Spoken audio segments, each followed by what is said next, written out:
Salam sejahtera saudara yang kekasih di dalam nama Tuhan Yesus Kristus. 4 jenis pelayan, itu masih menjadi diskusi kita dan kita sekarang akan membicarakan tipe yang keempat, yaitu pelayan yang melayani Tuhan.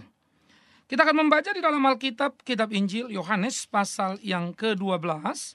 Yohanes pasal yang ke-12 ayat yang ke-20. Yohanes pasal 12 ayat 20 sampai 26. Demikian firman Tuhan. Di antara mereka yang berangkat untuk beribadah pada hari raya itu terdapat beberapa orang Yunani. Orang-orang itu pergi kepada Filipus yang berasal dari Betsaida di Galilea, lalu berkata kepadanya, "Tuhan, kami ingin bertemu dengan Yesus." Filipus pergi memberitahukannya kepada Andreas. Andreas dan Filipus menyampaikannya pula pada Yesus. Tetapi Yesus menjawab mereka, katanya, "Telah tiba saatnya Anak Manusia dimuliakan.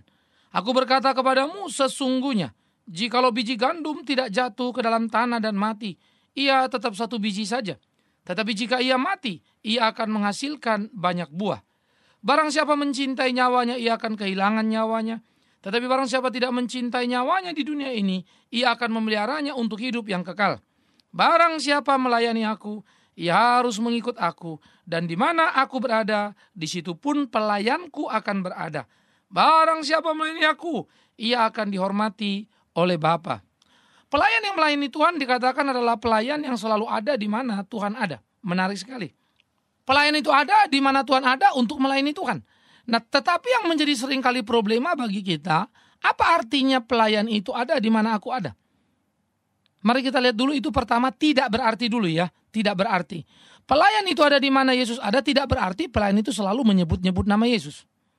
Tentu Yesus secara fisik kan sudah tidak ada lagi di kolong langit ini. Jadi bukan berarti dia yang menyebut-nyebut nama Yesus, dia adalah pelayan Yesus. Pelayan Yesus bukanlah pelayan yang selalu berkhotbah dan berdoa di dalam nama Yesus. Pelayan Yesus yang selalu bersama dengan dia tidak sama dengan pelayan yang di dalam nama Yesus membuat mujizat, mengusir setan, atau bernubuat. Pelayan yang selalu disebut bersama dengan Yesus tidak sama dengan itu. Camkan, pikirkan, perhatikan. Jadi pelayan yang disebut pelayan yang melayani Yesus adalah pelayan bukan karena menyebut nama Yesus. Nabi palsu pun memakai dan menyebut nama Yesus. Nabi palsu pun menyembuhkan, mengusir setan dalam nama Yesus. Nabi palsu pun bernubuat dalam nama Yesus. Pikirkan. Nubuat PL sudah digenapi, yaitu PB. PB sudah lengkap, tidak ada yang bisa ditambah dikurangi. Artinya, sejujurnya, sesungguhnya, tidak lagi nubuatan-nubuatan. Alkitab mengajarkan, nubuatan adalah menasihati, menguatkan, meneguhkan. Artinya, bagaimana engkau membicarakan Alkitab bagi orang lain, sehingga orang lain terhibur, dikuatkan, dan seterusnya. Nanti satu waktu kita akan bicara itu. Nah, sekarang kita kembali dulu kepada poin kita. Bagaimana kita memikirkan bahwa ternyata orang yang melayani Tuhan yang bersama-sama dengan Tuhan tidak sama dengan mereka yang selalu menyebut namanya dan seterusnya. Mengusir setan, sudah sering kali saya bicarakan. Matius 7, 21, 23 mengatakan, ada yang berkata, "Aku mengusir setan dalam namamu, membuat mujizat dalam namamu." Kan begitu. Bernubuat dalam namamu. Yesus bilang, "Hanyalah pembuat kejahatan, aku tidak kenal kau." Jadi kalau soal memakai nama Yesus, semua bisa. Karena itu agak heran, agak lucu ketika mau mengenali seseorang pengkhotbah ini benar apa enggak, ada yang bilang. Bahkan pengkhotbah juga. "Wah, saya sudah periksa dia. Dia berkhotbah dalam nama Yesus. Dia berdoa dalam nama Yesus. Semuanya pakai nama Yesus. Mana mungkin dia sesat?" Lucu ya. Nabi palsu ya sudah jelas mirip tuh. Aspal asli tapi palsu ya. Ya sudah jelas dong pakai nama Yesus. Ya kalau dia pakai nama setan mah ya ketahuan. Naif sekali kita. Jadi kita mesti belajar Alkitab betul-betul. Pelayan yang bersama dengan Yesus tidak sama dengan yang selalu seperti itu. Yang kedua, pelayan yang tidak sama Yesus tidak selalu mereka yang menjadi pendeta seperti saya atau ada di gereja atau khotbah dan seterusnya. Karena bisa saja pelayan seperti itu adalah pelayan yang melayani sejatinya untuk dirinya. Pelayan yang melayani karena upah yang diterimanya. Apalah susahnya menjadi pengkhotbah? Ya enak atuh. Orang bilang, "Wah, Bapak hebat ya." Saya sering kadang-kadang risih, malu juga. Kalau disebut karena saya banyak pelayanan ke sana ke sini, "Wah, Bapak hebat, luar biasa, banyak sekali pelayanannya." Risih kenapa? Lo melayani itu nggak gratis kok. Orang kasih persembahan. Oh, kalau makin banyak khotbah ya makin banyak amplopnya ya. Iya makin enak kan. Kenapa kita mesti munafik? lalu sudah dapat banyak amplop, dapat banyak uang, masih bilang melayani Tuhan. Apa iya? Itu pertanyaannya. Serius sekali bukan? Ya. Beberapa waktu yang lalu, ya saya melihat beberapa orang pengkhotbah yang dianggap top begitu, misalnya berkhotbah sekian kali, sekian puluh kali, wah hebat kata orang. Ya. Waktu itu saya sedang bergumul, bahkan sedang mengurangi jam pelayanan saya. 1 bulan saya pernah khotbah lebih dari 60 kali. Hah? Orang bilang laris manis, yes. Banyak dari rata-rata orang, yes. Saya senang, enggak loh. Saya gelisah dan saya mulai mikir, saya lagi ngapain nih sebetulnya? Apa yang saya nikmati di sini? Sehingga pelan-pelan saya kurangi. Saya kurangi. Kenapa? Lah kalau saya ngomong terus, kapan waktunya saya mendengarkan suara Tuhan itu sendiri? Kalau saya ngoceh terus, kapan waktunya saya melengkapi diri saya sendiri? Dengan firman hidup itu. Jangan-jangan saya menjadi radio atau kaset on off saja sudah. Kan bahaya sekali. Nah, jadi pelayan yang bersama-sama dengan Yesus atau yang melayani Yesus tidak sama dengan itu ya. Berkhotbah ke sana kemari. Awas, ada hal lain. Dan itu akan membuat orang betah. Lalu siapa pelayan yang melayani? Yang disebut Yesus menjadi pelayan yang sungguh-sungguh. Pelayan yang melayani Tuhan itu. Yang bersama-sama dengan Tuhan itu. Kalau bukan yang pakai nama Yesus, nyebut nama Yesus, bikin mujizat dalam nama Yesus. Kalau bukan yang berkhotbah ke sana dan kemari. Ya. Kalau bukan yang juga datang sana sini, doain sana sini, tapi kemudian nunggu-nunggu supaya dapat amplop karena dia sudah berdoa. Yang mengharapkan bayaran atas apa yang dikerjakannya. Hamba Tuhan berhak atas upah yang diterimanya karena pemberitaan Injil. Tetapi kalau kemudian kita datang mendoakan orang sakit lalu mengharapkan uang dari yang sakit, apa itu nggak kelewatan? Uang sudah sakit kok, dia perlu biaya malah. Oh dia orang kaya Pak, betul. Paling tidak kau memberikan dia penghiburan kalau tidak bisa memberikan uang. Jangan sampai mendoakan dia lalu minta uang. Wow, lebih ngeri lagi kan. Tapi ini tren. Ini terjadi dan ini banyak sekali. Sehingga menjadi sesuatu kengerian dan kesedihan yang semakin hari semakin menjadi-jadi dalam kehidupan ini. Karena itulah perlu kehati-hatian supaya hidup kita jangan sampai menjadi hidup yang salah kaprah, salah langkah dalam segala aspek kehidupan kita. Tapi bagaimana hidup kita menjadi hidup yang menyenangkan hati Tuhan kita. Itu perlu untuk kita pikirkan bersama-sama di hari-hari kita untuk menyenangkan Tuhan kita. Nah sekarang kita akan memikirkan, kalau begitu siapa pelayan yang disebut yang melayani, yang selalu ada bersama dengan Tuhan? Menarik, Tuhan memberikan rumusan-rumusan yang indah. Ya, yaitu pertama, dikatakan pelayan yang melayani itu adalah pelayan yang sudah tidak lagi hidup untuk dirinya, tapi hidup untuk Tuhannya. Di dalam ayat 24 dikatakan oleh Tuhan Yesus, sesungguhnya jikalau biji gandum tidak jatuh ke dalam tanah dan mati, ia tetap satu biji saja. Tapi jika mati, ia akan menghasilkan banyak buah. Ia berbicara tentang dirinya yang akan mati, bangkit pada hari yang ketiga, dan menjadi berkat yang luar biasa. Maka, di mana dia ada, kita ada, maka orang-orang percaya, pelayan yang sungguh-sungguh yang melayani Tuhan juga akan mengandung dan melihara konsep itu. Seperti biji gandum yang rela mati. Pertama tentu seperti Paulus bilang, kita mati dalam kehidupan lama supaya hidup dalam kehidupan baru dan berbuah-buah dalam hidup kita. Dan yang kedua tentunya dalam aspek ini, bagaimana kita mati di dalam keinginan kita. Sehingga keinginan itu bukan lagi apa yang kita inginkan, tapi keinginan kita telah tumbuh menjadi benih yang baru. Apa yang Tuhan inginkan, itu yang akan kita lakukan. Sehingga hidup kita menjadi hidup yang menyenangkan hatinya. Melakukan apa yang dia mau. Itu menjadi semangat kita. Jadi pelayan yang melayani Tuhan itu adalah pelayanan yang tidak lagi berorientasi kepada diri. Jadi dia bukan berkhotbah untuk mendapatkan amplop. Bukan kejar setoran istilahnya ya. Lalu dalihnya melayani Tuhan. Jujur sajalah pada diri kita. Ya. Dia pelayan. Bukan lagi pelayan yang hidupnya sama dengan hidup yang lama. Cuma aktivitasnya, aktivitas yang baru. Kebaktian, pelayanan, tapi tipu jalan terus. Nggak bisa dipercaya tetap saja. Jadi umat juga jangan gelap mata. Sehingga akhirnya mendapatkan pelayan yang palsu. Malah betah di sana. Karena pelayan palsu selalu cenderung menyenangkan hati domba-domba yang memang suka kepalsuan. Kita bisa kejebak. Tapi kita mesti belajar memahami kesungguhan dan keutuhan. Dan melihat di dalam kehidupan seluruh mereka yang melayani Tuhan sebagai pelayan. Tidak lagi berorientasi pada diri. Ada perubahan yang radikal pada dirinya. Orang-orang seperti inilah yang bisa kita kenali sebagai pelayan yang sejati itu.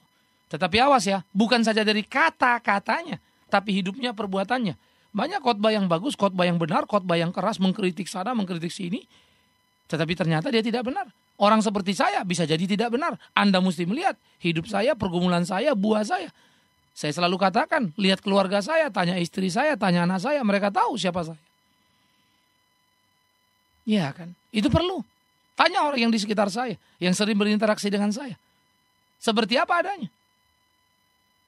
Seorang pelayan itu surat terbuka kan, bisa dibaca. Itu pelayan Tuhan. Ya. Ia menjadi orang yang mudah untuk dicermati, mudah untuk dikenali.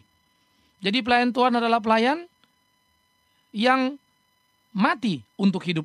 Ingat tadi dalam konteks masa lalu yang sudah mati, habis, hidup dalam hidup yang baru. Pertobatan yang berbuah-buah. Yang kedua, kecintaannya tadi seperti yang sudah dikatakan bukan lagi pada diri pada Tuhan, diekspresikan dengan kerelaan untuk kehilangan nyawa demi kebenaran. Jadi orang melayani Tuhan bukan untuk mempertahankan nyawa. Apalagi orang melayani Tuhan untuk mendapatkan nyawa. Bukan. Melayani Tuhan justru kita diperhadapkan pada kesiapan, kerelaan untuk kehilangan nyawa. Jadi aneh, tidak cocok dengan atmosfer sekarang. Semua sekarang orang mau ikut Yesus supaya dapat sembuh, dapat lepas dari problem, dapat kaya dan seterusnya. Sehingga orang sekarang lucu. Yang dicari pendeta bukan Yesusnya. Dan Yesus itu jadi nama mantra saja sudah. Padahal kalau beriman doa di rumah bisa dong. Bisa sekali kan. Ya. Mestinya kita harus berhati-hati saudara. Tetapi itulah tren-tren masa kini. Di mana terjadi sebetulnya. Orang ikut Yesus justru untuk menyelamatkan nyawanya, mendapatkan nyawanya. Tidak kehilangan nyawanya. Padahal mengikut Yesus justru untuk kehilangan nyawanya. Tapi barang siapa yang kehilangan nyawanya karena Kristus, ia akan mendapatkannya dalam kekekalan yang luar biasa. Tapi rupa-rupanya kita mimpi bukan nanti di kekekalan itu. Di sini artinya pengertian umur panjang kita itu. Tidak digebukin orang, mulus dari semua persoalan lewat dan seterusnya. Tidak ada pertandingan dalam pelayanan. Kita takut. Nah oleh karena itu menjadi sebuah kengerian yang sangat luar biasa.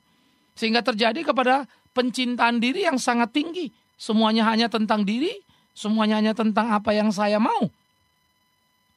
Pelayan-pelayan sepertinya akan berhitung untung dan rugi. Ya, dia akan buka satu gereja, kayaknya nggak profit nih, tutup. Buka cabang sini kayaknya nggak untung nih, pindah. Yang ini ditutup dan seterusnya. Bukan pindah karena kontrakan habis. Indonesia. Ya, itulah kenyataan-kenyataan kehidupan masa kini. Atau pelayan-pelayan yang sudah merasa mapan karena tiap bulan terimanya sudah cukup. Tidak lagi punya pergumulan. Pelayan-pelayan yang formal. Ketika minta konseling mungkin dia akan bilang, oh sorry, ini jam istirahat saya. Dan dia tidak meladeni kita. Sekalipun kita sangat membutuhkan. Dan harus kita akui juga memang. Tiap orang perlu istirahat. Tapi pada situasi khusus, ia pun tak rela. Ini hari libur saya dan dia pun tak mau diganggu. Bukan berarti pendeta tidak perlu hari libur. Perlu sekali. Dia juga manusia yang perlu refreshing. Tetapi ada azas dan bagian panggilan pelayanan yang kadang-kala harus dikerjakan. Karena dibutuhkan saat itu. Jadi pelayan Tuhan tidak berhitung.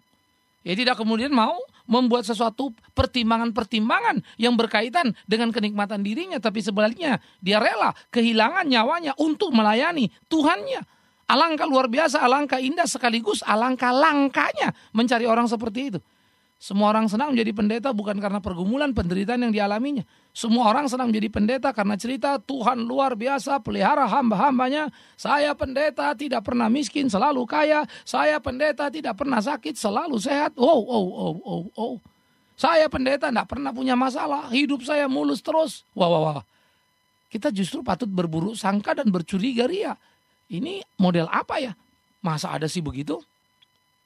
Tapi itulah kenyataan yang terjadi di dalam kehidupan. Bahwa semua orang terjebak pada sekat-sekat yang salah. Perangkap-perangkap yang mengerikan tentang pemaknaan pelayanan itu sendiri.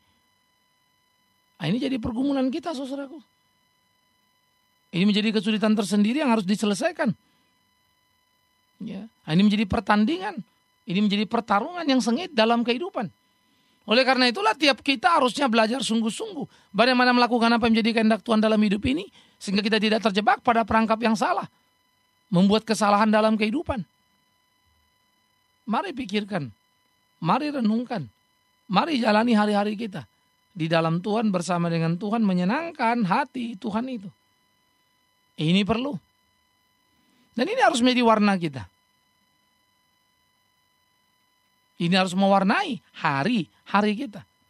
Nah, jadi sebuah kehidupan menjadi sangat indah, bukan? Ketika kita hidup dalam terang Tuhan dan dalam takut akan Tuhan itu. Tapi jadi satu kehidupan sangat mengerikan. Pelayan-pelayan itu akan sangat menakutkan kalau mereka tidak dihidupi oleh kebenaran firman dan hidup tidak sesuai dengan firman itu. Itu akan menjadi sangat menakutkan. Oleh karena itu, saudara yang kekasih, di dalam nama Tuhan Yesus Kristus, mari terus kita berpikir di dalam kehidupan kita untuk melakukan apa yang menjadi kehendak Tuhan kita.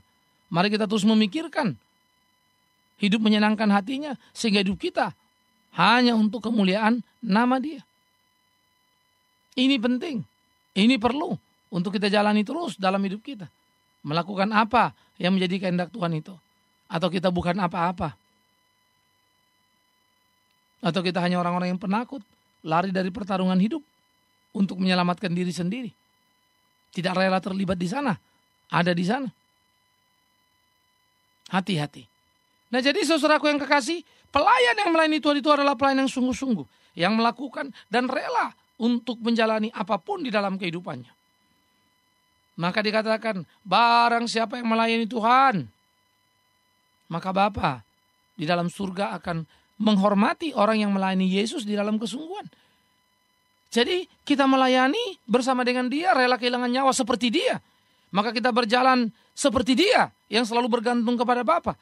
Maka dikatakan dia akan mendapat hormat dari Bapa. Artinya bagaimana Tuhan Allah di surga akan memberkati hidupnya. Hormat itu bukan berarti Allah menghormati kita, hati-hati dulu.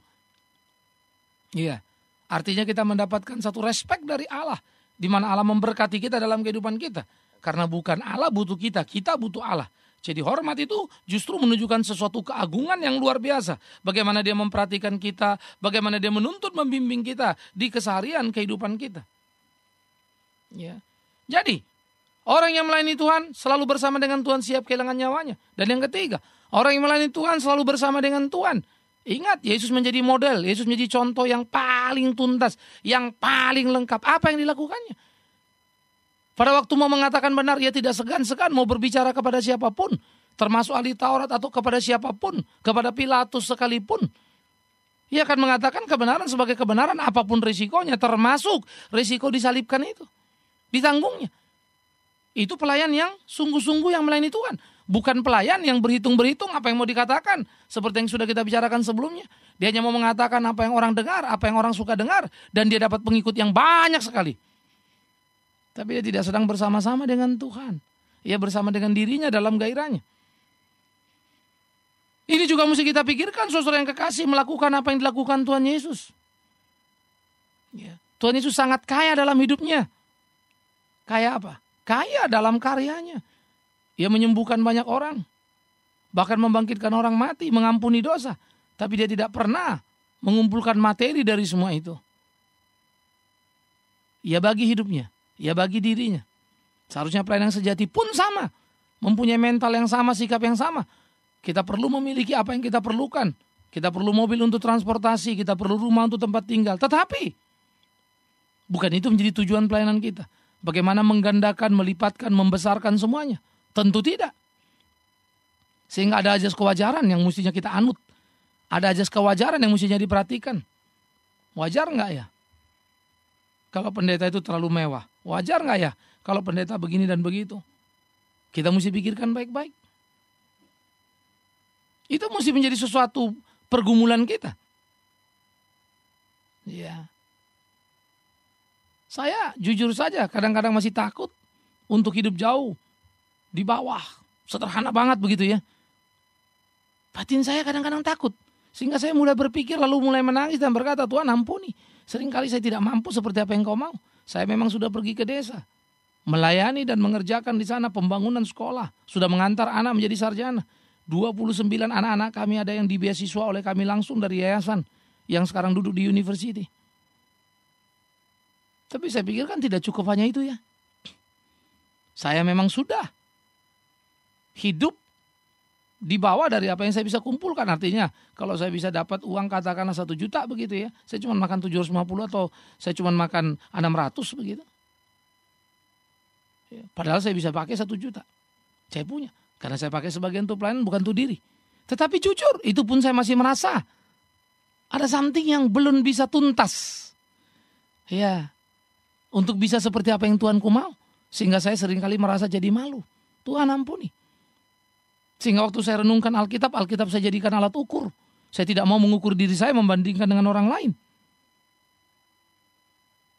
Tapi saya mau belajar untuk lihat Alkitab dan saya malu. Untuk menjadi sama seperti dia, bersama-sama dengan dia. Betapa tidak sederhananya. Karena itu mari yuk semua kita belajar.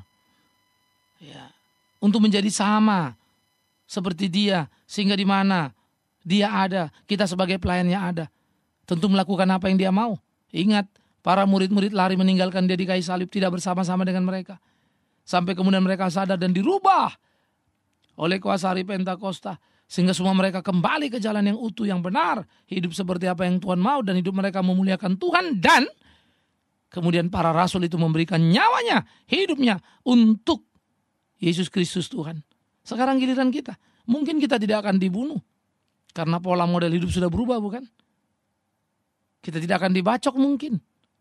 Karena kita hidup dalam tata tertib hukum yang lebih tinggi. Dan isu-isu HAM yang luar biasa. Tapi paling tidak kita sudah belajar harus membunuh setiap keinginan.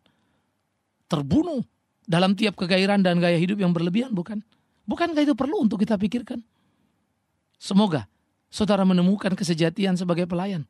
Dan kita boleh melayani dia seperti apa yang dia mau. Mari belajar.